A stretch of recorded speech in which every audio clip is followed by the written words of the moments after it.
Bismillahirrahmanirrahim. Allahümme salli ala Muhammedin və ali Muhammed və accil fərəcəhum. Salam, hörmətli izləyicilər, hər vaxtınız xeyir olsun. Bir daha sizləri səqifədən şəhadətə verilişində xoş gördük. Bununla artıq neçənci verilişimizdir ki, səqifədən şəhadətə verilişimiz baş tutur. Elhamdülillah ki, ustadımız səqifə haqqında çox gözəl məlumatları bizlər üçün qeyd etdi. Xəlifəliyin necə qəsb olunması və bu kimi digər məlumatları xırdalıqları ilə bizlər üçün həqiqətən də tarixi dəlillərlə isbat etdi ki, xilafət necə qəsb olunubdur. Və bugündən etibarən də Allahın izni ilə artıq fədək haqqında söhbət ediləcək. Yəni fədək nədir, necə oldu? Fədək haqqı hesabı nədir ki, tarixdə bu qədər qalmaqala səbəb olub? Allahın izni ilə bu haqda da ətraflı məlumatlar veriləcək. Baxın, qısa olaraq bunu demək lazımdır ki, fədək məsələsi Peyğəmbər Salavatullahın rəhlətindən sonra bəzi qəsbkar şəxslər Mədinə cəmaatını, mühacirləri, o insanlar ki, Məkkədən Mədinəyə köçmüşdülər Peyğəmbərlə bahəm, onları bir yolla, hilə ilə, qol gücü ilə, nə bilim, qorxuzaraq onlardan beyyət aldılar və təkcə bir növ Peyğəmbər ailəsi idi ki, bunların belə deyək də beyyətini qəbul eləmədi, bunlara boyun əymədi və bu da bu qəsbkarların artıq müqabilində bir növ təhlükə idilər. Bunlar da nə etdilər? Artıq vəhy evinə bir növ iqtisadi böhran yaratmaqdan ötürü Peyğəmbər Salavatullahın qızı Həzrəti Zəhraya hədiyyə etdiyi fədəki onların əlindən almağa çalışdılar ki, qarşılarındakı maniyəni bir növ yavaş-yavaş aradan qaldırsınlar, öz qəsb elədikləri batil hakimiyyətin sütunlarını möhkəmləndirsinlər. İnşallah dəyərli ustadımız bu mövzu haqqında ətraflı və lazımlı məlumatları qeyd edəcək. Bizlər də inşallah ustadın söhbətlərinə diqqətlə qulaq asıb, tarixi hadisələrdən dəqiq məlumatımız olar inşallah. Studiyamızın həmişə olduğu kimi dəyərli qonağı cənab Höccətül İslam Atabəy Binyatovdur. Salam aleykum ustad, hər vaxtınız xeyir olsun, xoş gördük sizi. Aleyküm salam və rəhmətullah, çox sağ olun, təşəkkür edirəm. Mən də sizi salamlayıram və sizinlə bərabər bizim dəyərli izləyicilərimizi də salamlayıram. Allah Taala inşallah Həzrəti Zəhranın həqiqətin insanlara çatdırmağı bizə düzgün formada nəsib eləsin inşallah. Amin inşallah ustad. Allah razı olsun. Allah sizi salamat eləsin. Allah elminizə, ömrünüzə bərəkət versin ki, artıq bununla neçənci verilişimizdir ki, həqiqətən çox gözəl veriliş gedir, çox gözəl tarixi dəlillərlə bəzi məsələləri isbat etdiniz, sübuta yetirdiniz. Allah sizdən razı olsun. Bugün də istərdik ki, artıq yeni bir mövzu haqqında, fədək mövzusu, səqifə məsələsini ki, artıq geridə qoyduq. İstərdik artıq fədək haqqında danışaq. Elə ilk sualımız budur ki, ustad, fədək nədir və fədək necə oldu ki, xanım Zəhra Salamullah əleyhanın əlinə keçdi və düşmənlər onu ondan aldı? Bismillahirrahmanirrahim və bihi nəstəin innəhu xeyr nasirin və mu'in.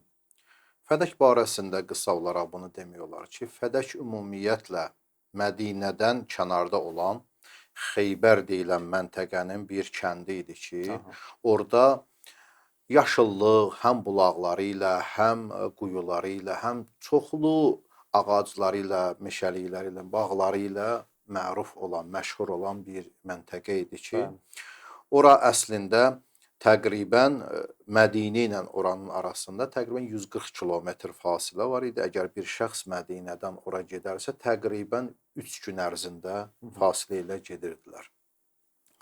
Bu, Yahudilərin əlində idi, Yahudilər üçün bu mühüm bir yer idi.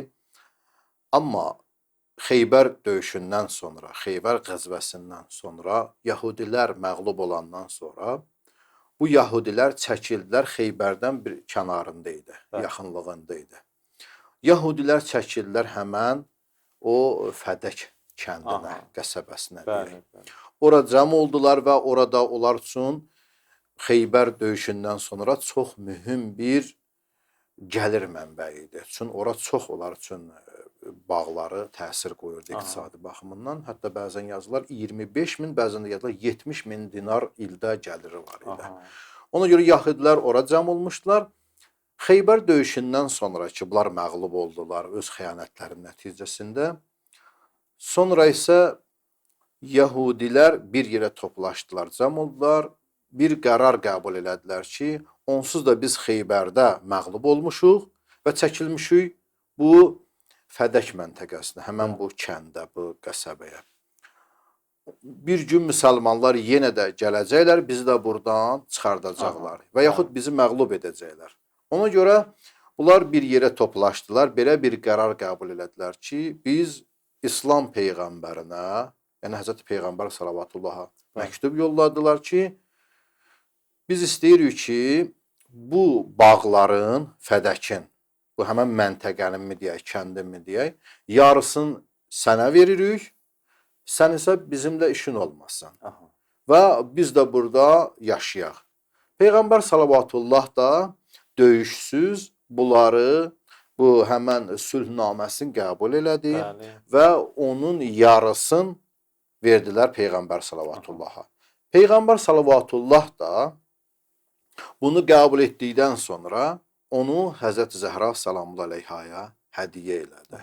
Amma burada bir məsələ var ki, bu bizim mövzumuzda çox təsir olacaq. Burada fey məsələsi var, bir də ki, xalisə. Bunlar ikisi tam fərqli bir məsələdir. Peyğəmbər sallallahu İsra surəsinin 16-cı ayəsi nazil olandan sonra Bismillahirrahmanirrahim fəati zəl qurba haqqa, öz yaxınlarının haqqın ver ayəsi nazil olduqdan sonra Peyğəmbər sallallahu Həzrəti Zəhra salamullah əleyhanı çağırdı və bu Fədəki bütünlüklə xanım Zəhra salamullah əleyhaya bunu verdi. Bu məsələdə biz tarixə nəzər salsaq görürük ki, Şəvahidut Tənzil Haqqani 1-ci cild 338-ci səhifəsində gəlib. Əd-Durrul Mənsur Siyutinin kitabıdır ki, bu da Əhl-i Sünnə mənbəsidir. 4-cü cild 177-ci səhifədə gəlib. Mizanul Etidal 2-ci cild 238-ci səhifə. Kənzul Ummal 2-ci cild 158-ci səhifə. Digər Təfsir-i Kəşşafdır ki, 2-ci cildinin 446-cı səhifədə və Buharul Ənvarda da 16-cı cildin 109-cu səhifəsində gəlmişdir. Bu qədər mənbələrdə gəlib ki, hələ bunu axtarsaq daha da çox mənbələrdə bu gəlmişdir. Həzrət Zəhra salamullah əleyhaya bunu vermişdir. Amma burada bir məsələ var. Bir var fey, bir də var xalisə. Əhl-i Sünnə və ya Vəhabilər iddia edirlər ki, bu Fədək fey idi. Amma biz deyirik ki, xeyr, bu xalisədir. Fey nədir? Fey o qənimətlərə deyilir ki, döyüş vasitəsilə müsəlmanlar gedir, məğlub edir və orada olan qənimətlər Beytülmala verilir və bundan sonra o Beytülmala da olandan sonra Peyğəmbər sallallahu onu əsgərlərə verir. Beytülmala malik olan maldır. Amma bir də var ki, xalisə. Xalisə o mala deyilir ki, döyüşsüz o ələ gəlir və o Peyğəmbər salavatıllahın şəxsi malına çevrilir. Və Peyğəmbər salavatullah da bunu kimə istəyirsə ona vermək hüququ var. Burada bizim əsl nəzəriyyəmiz budur ki, əslində burada döyüşsüz əldə gəldiyi üçün Peyğəmbər salavatullah da bunu Həzrət Zəhraya verdiyi üçün bu əslində xalisə idi, nə fey idi. Ona görə bu döyüşsüz əldə oldu Xeybər döyüşündən sonra və Peyğəmbər sallallahu da İsra surəsinin 16-cı ayəsi nazil olandan sonra bunu Həzrət Zəhra salamullah əleyhaya təhvil verir. Bəli, çox gözəl. Həqiqətən də bu elə maraqlı bir mövzudur. Yəni onda belə deyək də, yəni İslam tarixində o döyüşlər ki, əsgərlərin vasitəsilə məğlub edilir qarşı tərəf. Oradan hər nə ələ gəlirsə də, onda bu Beytülmala gəlib, əsgərlər arasında bölünür. O ki, məsələn, qeyd etdiniz, müharibəsiz şəkildə qarşı tərəf onu öz istəyi ilə təhvil verirsə də, məsələn, Peyğəmbər sallallahu artıq burada əsgərlərin haqqı yoxdur da. Bu birbaşa Peyğəmbərin şəxsi malıdır. O da indi istədiyi şəxsə bunu hədiyyə edə bilər. Bəs ustad, başqa bir sual da yaranır ki, Əbu Bəkir Əhl-i Beytin məsələn müqabilində bilirdi, bu vəhy evidir, Peyğəmbər ailəsidir. Bəs bunu bilə-bilə bu nə üçün Fədəki xanım Zəhranın əlindən, Əhl-i Beytin əlindən aldı, belə deyək də öz hakimiyyətinə, öz nəzarəti altına keçirdi? Bilirsiniz, təqribən 10 günə yaxın bu hadisə baş verdikdən sonra təqribən birinci siyasi xəlifə və onun köməkçisi Ömər ibn Xəttab Mədinədə olan başda gedən insanların əksəriyyətindən vəzifə təklifi ilə ya və yaxud təhdid vasitəsilə və onun kənarında da demək olar ki, bütün Mədinə əhalisindən biət almışlar bəzi insanlardan fərqli olaraq. O cümlədən Əli əleyhissalam və o ailəsi və bir neçə şəxslərdir ki, birazdan ona biz işarə edəcəyik. İnşallah. Bunların ümumiyyətlə fikirləri Əbu Bəkirin fədəki almaqda xanım Zəhra salamullah əleyhadan ki, bilə-bilə ki, bu Həzrəti Zəhraya Peyğəmbər salavatullah öz sağlığında vermişdi və Həzrəti Zəhra da özü öz işçilərini ora yollayıb hər vaxt orada o işçilər orada işləyirdilər. Və bunun gəlirini də Həzrəti Zəhra özü hara lazım idi istifadə edirdi. Bunu bilirdilər. Amma bunların hədəfləri nə idi? Xanım Zəhra salamullah əleyhadan bunu alsınlar, götürsünlər. Bilirsiniz, tarixdə var ki, bunu alandan sonra bu biraz tarixdə, yəni gedişatlar çox mürəkkəbləşdi. Birinci səbəb tarixə biz nəzər salanda görürük ki, bu əslində Əli əleyhissalam və bu ailə beyət etmədiyi üçün bunlar elə fikirləşirdilər ki, biz bu fədəkin gəliri çoxdur, böyükdür və fədəki biz bunlarla alamaqla biz bunları məcbur eləyəcəyik. Məcbur eləyəcək. Bunlar gəlib bu fədəki görə bizimlə beyət eləyəcək. Çox geniş bir mövzudur. Yəni onların gəliri çox idi və şəxsi mal. Bunların bir dənə problemi bu idi ki, bunların mərifəti əhli beytə fərqlidir. Yəni bunlar elə fikirləşirdilər ki, elə biz bunların dünya malını bunlardan alacaq və bunlar da gəlib bizdən beyət eləyəcək. Ona görə bunların birinci fikri bu idi ki, biz bunu almaqla bunlara sıxıntı gətirəcək və bunlar beyət edəcəklər. Niyə? O, bunun müqabilində. Yəni, fədəki almaqdan ötürü gəlib biz beyət eləyək və fədəki də bizdən versinlər. Ona görə baxın, Əbu Bəkir hakim olandan sonra, yəni siyasi xəlifə olandan sonra tarixdə var ki, buyururlar ki, o zaman ki, hətta bunu bilirsiniz, Əl-İmamə və Siyasi kitabının birinci cildinin 219-cu səhifəsində gəlib. Sonra Ənsab-ül Əşraf birinci cildin 586-cı səhifəsi və Ruhul Məani fi Təfsiril Qur'an 3-cü cildin 124-cü səhifəsində gəlib. Tarixdə var ki, buyururlar ki, o zaman ki, insanlar Əbu Bəkirlə beyət elədilər, Əli əleyhissalam beyət eləmədi. Və Əbu Bəkir Qunfuzu Əli əleyhissalamın evinə yolladı və Əli əleyhissalama buyurdu ki, dedi ki, ona denən ki, gəlsin xəlifətur Rəsul, Allahın Rəsulunun xəlifəsi ilə beyət eləsin. Beyət eləsin. Qunfuz da Əli əleyhissalamın yanına getdi və bu xəbəri Əli əleyhissalama çatdırdı. Əli əleyhissalam gör necə buyurur. Buyurur ki, nə tez Peyğəmbərə yalan danışdınız, Peyğəmbərin adından yalan danışdınız, Peyğəmbərə yalan bağladınız siz. Və buyururlar ki, and olsun Allaha, Peyğəmbər salavatullah məndən başqa heç kimi bu xilafətə seçməmişdir. Məndən başqa heç kimi təyin eləməmişdir. Və Qunfuz da bunların hamısını gətirir Peyğəmbərin, üzr istəyirəm, İmam Əli əleyhissalamın sözün çatdırır. Hətta bəzi tarixdə var, buyururlar ki, bir müddət Əbu Bəkir ağladı bu sözə görə. Ki, Əli əleyhissalam mənimlə beyət etmədi və mənə bu cavabları yolladı. Baxın, bunların əsl hədəfləri nə idi bu işdə? Bunlar bilə-bilə bunu özlərinə çəkdilər. Bunlardan aldılar ki, Əli əleyhissalam bunlarla heç vaxt beyət eləməyəcək. Bilirdilər ki, beyət eləməyəcək. Ona görə də bunlar bu vasitə ilə onlara sıxıntı gətirdilər ki, bəlkə bunlar gələrlər, sonra beyət eləyərlər ki, bu sıxıntı arasında qalıb, sonra məcbur qalıb beyət eləsinlər. Bu birinci bəhs. Çünki onlar üçün Əli əleyhissalamın beyət eləməsi çox mühüm idi. Baxın, bir Yəmənlidir, səhv eləmirəmsə, adı yadımda deyir, əvvəli sünnə olub, sonra isə şiəliyi qəbul edib. Onun bir söz var, deyir, mən necə şiə oldum? Bir dənə hərəkətlə.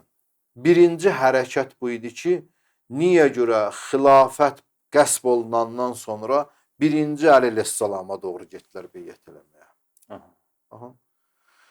O sonra isə bunu bununla tənzimləyir. Deyir ki, dünya aləmində siyasətdə olan prezidentlər, padişahlar ona qarşı hücum baş verəndə, yəni daxildə istəyirlər onu aşırsınlar, heç kəsin ardınca getmirlər. Birinci onun evinə hücum edirlər. Bəli, bəli. Onu aşırdmaqdan ötürü, onu aşırdan kimi bütün hökumət həll olur. Bəli, düz. Baş getsə də bədən Baş gedir, məsələn, digərlər mühüm deyil. Bəli, düz.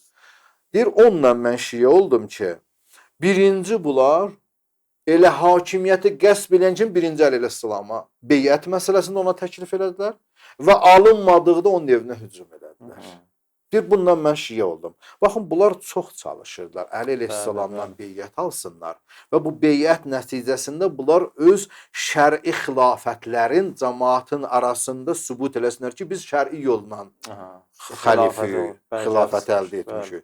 Ona görə Əli əleyhissalama hər yolla addım atırdılar ki, bu Əli əleyhissalamdan beyət alsınlar. Ona görə birinci səbəb bu fədəki almaqla Əli əleyhissalamdan beyət almaq idi. Amma ikinci bəhs nə? Ustad, belə bir demək olarmı ki, yəni məsələn bunlar və Mədinə cəmaatı, ümumiyyətlə də orada olan müsəlmanların hamısı ki bilirdilər Qədirxum məsələsi, Həzrət Əlinin məqamı, İslamda olan mövqeyiyyəti, yəni hamı üçün aydın bir şeydir, gün kimi aydın idi. Yəni gözəl qeyd etdiniz. Həzrət Əli əleyhissalamı bunlar beyətə məcbur eləsəydilər, İndi cəmaat da bir yolla onsuz da aldadardılar ki, Əli bizimlə beyyət edibdir. Yəni Həzrət Əlinin bunlarla beyyət eləməsi həqiqətən də bunların elə bil öz batil hökumətlərini bir növ möhkəmləndirmək olardı. Əgər Həzrət Əli birinci ilk dəfədə bunlarla öz xoşluğu ilə beyyət eləsəydi, həqiqətdə elə bil bunların o batil işlərini bir növ təyid eləmiş olardı, təsdiq eləmiş olardı. O cür deyil ustad. Bəli, bəli. Bilirsiniz, bunlar düzdür bilirdilər ki, səhv addım atıblar. Bəli. Səhv addımlarını istəyirdilər, düzə çevirsinlər.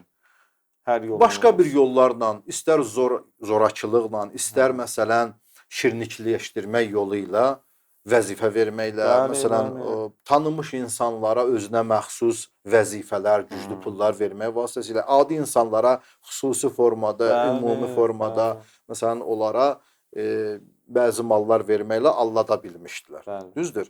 İndi istəyirlər ki, bunlar Əli əleyhissalamla beyət almaqla onlar artıq cəmaatı allatmaqlarına inandırsınlar. Baxın, İslam düşmənlərinin bəzilərinin belə bir söz var. Deyir, yalanı o qədər çatdır ki, artıq hamı ilə bilsin ki, düzdür. Ona görə bugün insan cəmiyyətləri yaşanan əksər ölkələrə baxanda hamı bilir yalan danışır. Televiziyalar, baxın, hamı bilir ki, yalan danışır, amma inanırlar. O qədər artıq yalanı insanlara təkrar olaraq çatdırırlar, başqa-başqa gözəlləşdirərək çatdırırlar, başqa yollarla artıq insanlar bilir yalanda, amma inanır. Bunlar da artıq bilirdilər, hamı bilirdi ki, Əli əleyhissalam təyin olunub. Amma yalanlarla, vədələrlə, zorakılıqla bunlardan beyət almışdılar.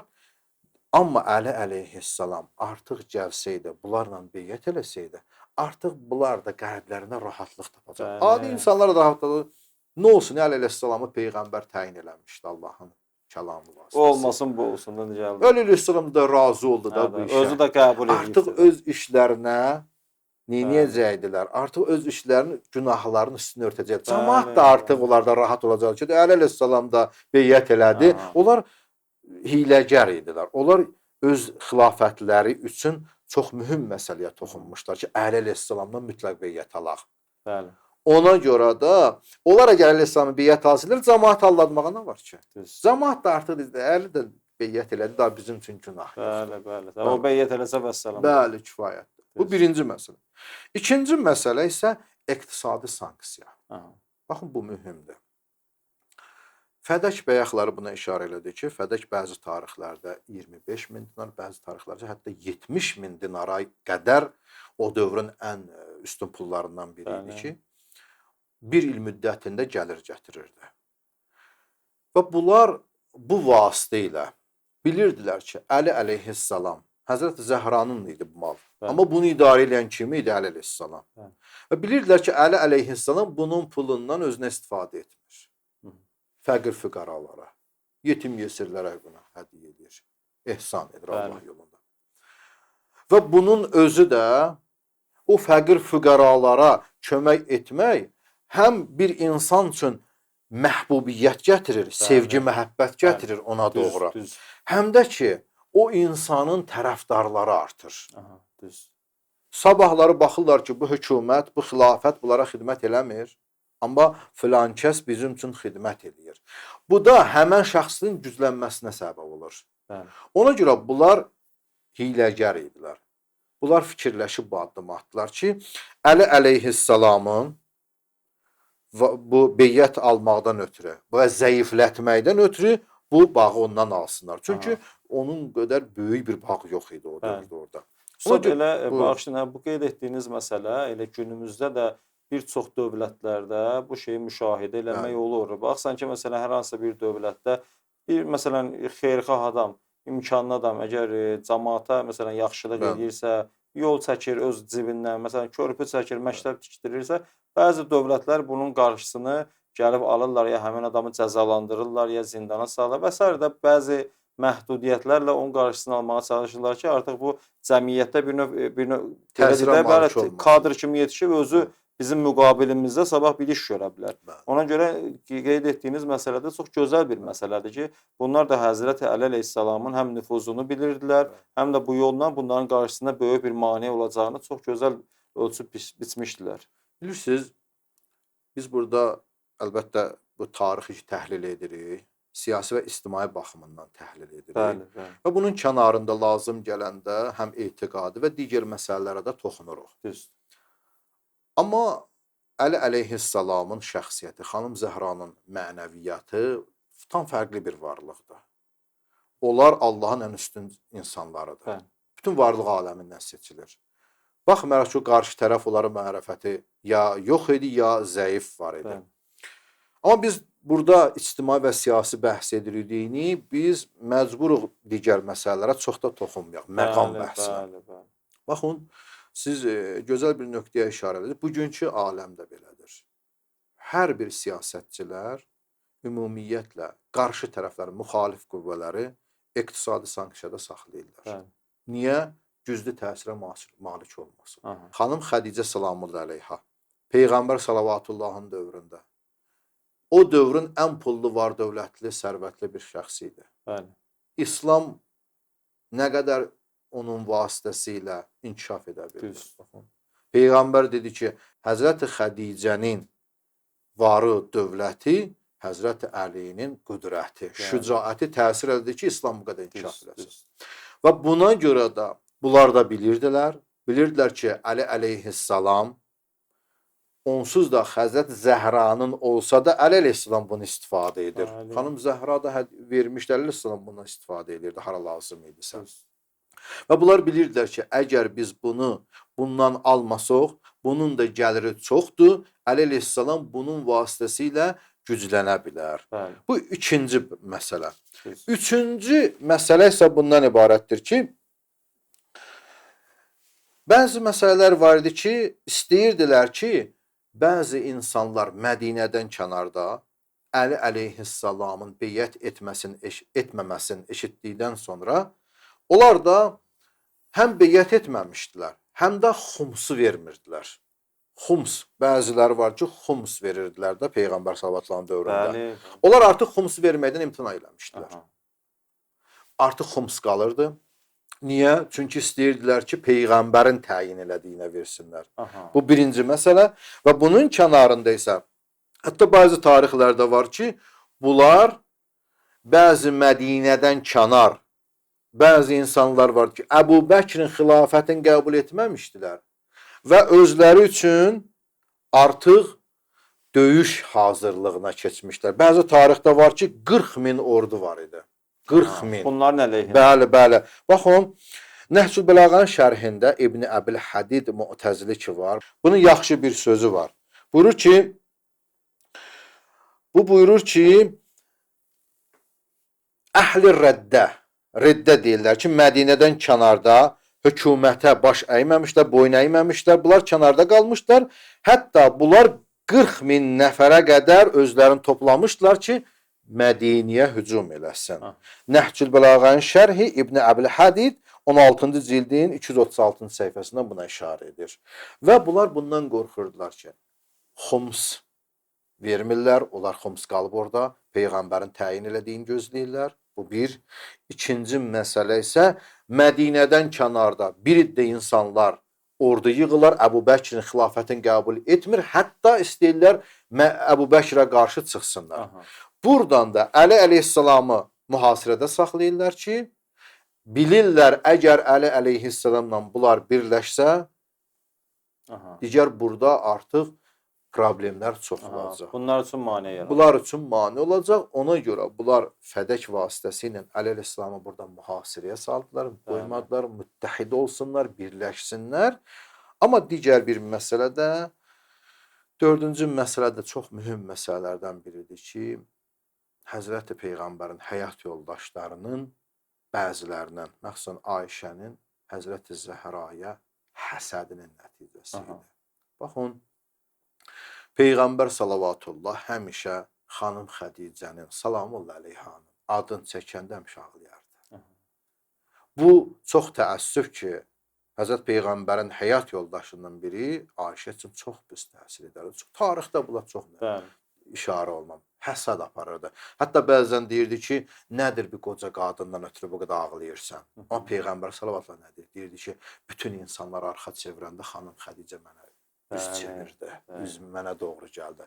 Hamı məndən öz pulun, parasın, varın, dövlətin əsirgəyəndə xanım Xədicə bütün var dövlətin mənə hədiyyə elədi. Yəni, mənə bütün vasitə oldu ki, hər bir şeyin İslama xəşləyək.